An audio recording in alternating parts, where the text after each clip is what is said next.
সেদিন ছিল ফল হারিনি কালী পুজোর দিন। এর আগের দিন বাড়ি থেকে এসেছিলাম মাত্র। বাড়ি থেকে আসার পরে সব থেকে বেশি বাড়ির যে জিনিসটা মিস করি সেটা হচ্ছে একসাথে বসে সবাই মিলে খাওয়াটা। আমি যখনই বাড়িতে যাই, আমি বাবা মা ভাই আমরা সবাই একসাথে বসে ভাত খাই।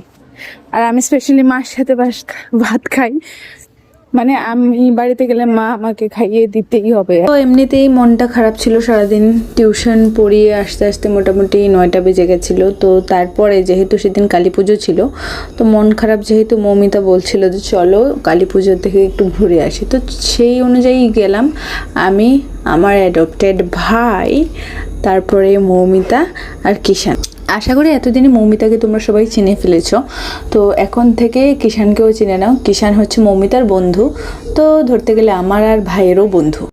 আমরা একটু তাড়াতাড়ি চলে গেছিলাম, পূজা তখনও শেষ হয়নি। তো আমরা কিছুটা সময় দাঁড়ানোর পর ভাবলাম একটু হেঁটে আসি। তো হাঁটতে হাঁটতে দেখলাম যে পার্কটা এই মন্দিরটার খুবই পাশে, একদমই পাশে, জাস্ট 2 মিনিট হাঁটার পরেই পার্কটা। আর তখনও খোলা ছিল, তো ভাবলাম দেখি একটু ঘুরে আসি। এই যে সুন্দর ভিউ, এই তো সুন্দর ভিউ। এই যে মাই অ্যাডপ্টেড ব্রো, এটা হচ্ছে আমার সিস্টার উইথ অ্যানাদার মাদার। তুমি যে এত রাত্রে এই পার্কের মধ্যে এই ঘোরাঘুরি করতেছো, do you want to say something? কিটা খেলতেছো? কয়টা বাজে ওখানে? আমার গাড়ি দিয়ে চুল খুলে স্টাইল করি, মাথার তো চুলে নেই। যাই আছে যথেষ্ট আছে, মানুষের এই দিও নাই, ফ্লেক্স করন দরকার। আমরা এই দূর আছে যে, কারণ মানুষের দূর নাই।